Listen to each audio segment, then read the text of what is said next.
का मिजाज ऐसा नहीं होना चाहिए। बहुत बहुत शुक्रिया आशीष आपका इस तमाम जानकारी के लिए। सहयोगी आशीष हमारे साथ जुड़े हुए थे। इधर बड़वानी के सेंधवा से 3 मजदूरों की मौत की खबर सामने आई है। तीनों मजदूर महाराष्ट्र से यूपी अपने घर लौट रहे थे। ये तीनों घटनाएं अलग अलग जगहों की हैं। मृतकों में 42 साल का अनीश अहमद है, हरदासपुर गिरजा जिला फतेहपुर यूपी का रहने वाला। 50 साल के वीरेंद्र बहादुर, ये सिद्धार्थनगर यूपी के रहने वाले थे। 50 साल के ही लल्लू राम, ये प्रयागराज यूपी के प्रयागराज के रहने वाले थे। तीनों मामले में सेंधवा ग्रामीण पुलिस ने मर्ग कायम कर लिया है। शव पोस्टमार्टम के लिए भेजा गया है। सागर के बंडा में बरा चौराहे पर उस वक्त लोग सख्ते में आ गए जब एक राह चलता व्यक्ति अचानक रोड पर गिर गया। जानकारी लगते ही एम्बुलेंस मौके पर पहुंची, उसे अस्पताल ले जाया गया। डॉक्टर्स ने उसे मृत घोषित कर दिया। इसकी पहचान रामबली उत्तर प्रदेश के रूप में हुई है। बंडा के पुलिस अधिकारी भी मौके पर पहुंचे। बंडा थाना प्रभारी ने बताया कि वो सागर की तरफ से पैदल आ रहा था, चौराहे के पास अचानक गिर गया। इलाज के दौरान मौत हो गई।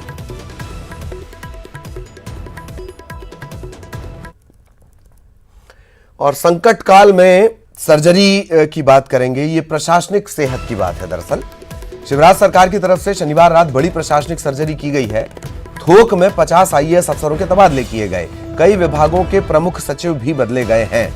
सीएम शिवराज के चहेते अधिकारियों को ताजा फेरबदल में अहम जिम्मेदारी मिली है। पल्लवी जैन गोविल इन्हें स्वास्थ्य विभाग के प्रमुख सचिव के पद से हटा दिया गया है। उनकी जगह फैज अहमद किदवई प्रमुख सचिव स्वास्थ्य इनकी जिम्मेदारी मिली है। पी नरहरी, इन्हें सचिव जनसंपर्क से हटा दिया गया है। उनकी जगह पर अनुपम राजन को जनसंपर्क की जिम्मेदारी दी गई है, अतिरिक्त प्रभार है। तो ये एक बड़ी सर्जरी है। कौन से वो नाम हैं जो थोड़ा चौंका रहे हैं। हालांकि ये तय है कि सरकारें अपनी सहूलियत के हिसाब से प्रशासनिक कसावट रखती है। सूबे की सेहत सुधारने के दौर में प्रशासनिक सेहत में कसावट, ये तस्वीर है। और बेहतर तरीके से इसे समझते हैं। सहयोगी शरद हमारे साथ जुड़े हुए हैं। शरद, संकट काल का दौर या सेहत पर ध्यान देने का दौर और उसमें प्रशासनिक सेहत, क्या कुछ खास नजर आता है आपको इस पूरी 50 अफसरों की इस लिस्ट में, इस फहरिस्त में? शरद,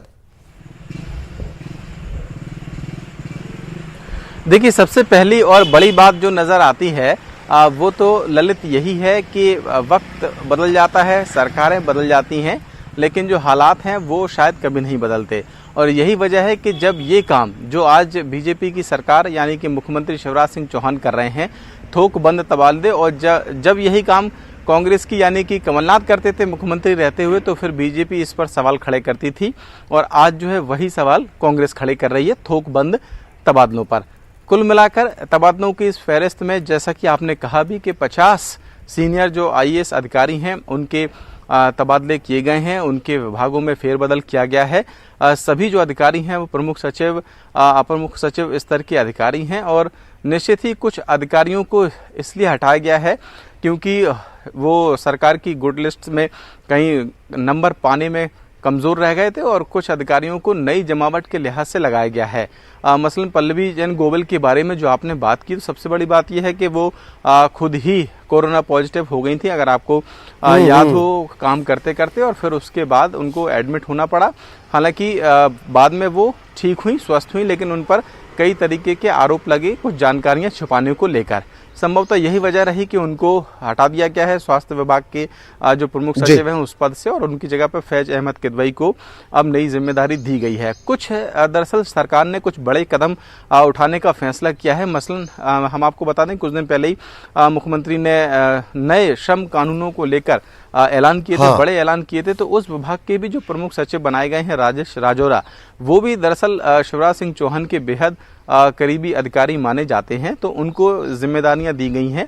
इसी तरीके से पूरी फहरिस्त है। अगर 50 नाम गिनाने को हो जाएंगे तो शायद ज्यादा वक्त हो जाएगा, लेकिन कुल मिलाकर ये कह सकते हैं कि क्या ये भी कहा जा सकता है शरद कि 50 तो शुरुआत है, क्योंकि अभी मिनी मंत्रिमंडल है। मेरा ख्याल है 5 लोग ही बतौर मंत्रिमंडल काम कर रहे हैं। अभी ये बढ़ेगा भी तो फिर इनके अपने अपने अफसर होंगे। तो ये शुरुआत है 50। हाँ बिल्कुल, शुरुआत कह सकते हैं। और तबादले करना या प्रशासनिक सर्जरी करना सरकार का विशेषाधिकार होता है, मुख्यमंत्री का विशेषाधिकार है, वो किस अधिकारी से किस तरीके से काम लेना चाहते हैं। लेकिन ये मंत्री आगे आने वाले दिनों में कुछ कर पाएंगे, इस बात से शायद मैं थोड़ा सा आपसे सहमति नहीं रखूंगा, क्योंकि कुछ जो अटकलें चल रही हैं वो तो ये भी चल रही हैं कि संभावित मंत्रिमंडल से पहले जो जमावट हो जानी चाहिए थी अधिकारियों की, वो शायद ये की गई है, ताकि जब मंत्रिमंडल हो तब भी जो स्थितियां हैं वो राजनीतिक तौर पर किस तरीके की कहाँ रहनी चाहिए, वो शायद इशारों में ज्यादा बातें समझ में आती हैं। क्योंकि इंतजार तो इसी बात का था कि पहले मंत्रिमंडल का विस्तार होगा, फिर ये सारी व्यवस्थाएं की जाएंगी, लेकिन पहले अधिकारियों के थोक बंद 5 में 0 और 5 में और 0 लग गया है, तो 50 हो गए हैं। फिर उसके बाद में अब मंत्रिमंडल तो आपकी असहमति पर पूरा ध्यान भी रहेगा। संकट काल से देखते देखते सियासत काल और चुनाव काल भी शुरू हो जाएगा। बहुत बहुत शुक्रिया शरद, कम वक्त है हमारे पास, धन्यवाद आपका इस तमाम जानकारी के लिए। और मध्य प्रदेश बीजेपी के अध्यक्ष बीडी शर्मा ने बीते शाम 24 जिला अध्यक्षों की घोषणा कर दी। बीडी शर्मा ने प्रदेश संगठन महामंत्री सुहास भगत से चर्चा की। चर्चा के बाद बीजेपी जिला अध्यक्षों का चयन किया गया है, युवाओं को प्रतिनिधित्व दिया गया है। भोपाल का जिला अध्यक्ष ये युवा नेता सुमित पचौरी, इन्हें जिम्मेदारी मिली है। इंदौर की कमान संभालेंगे गौरव रणदिवे, सागर में गौरव सिरोठिया, ग्वालियर में कमल माखीजानी को कमान सौंपी गई है।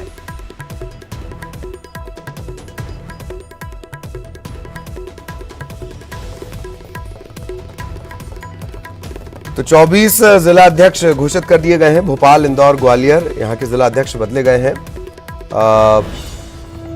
ये तब्दीली की गई है सुहास भगत से चर्चा के बाद। वीडी शर्मा ने इनके नाम का ऐलान किया है।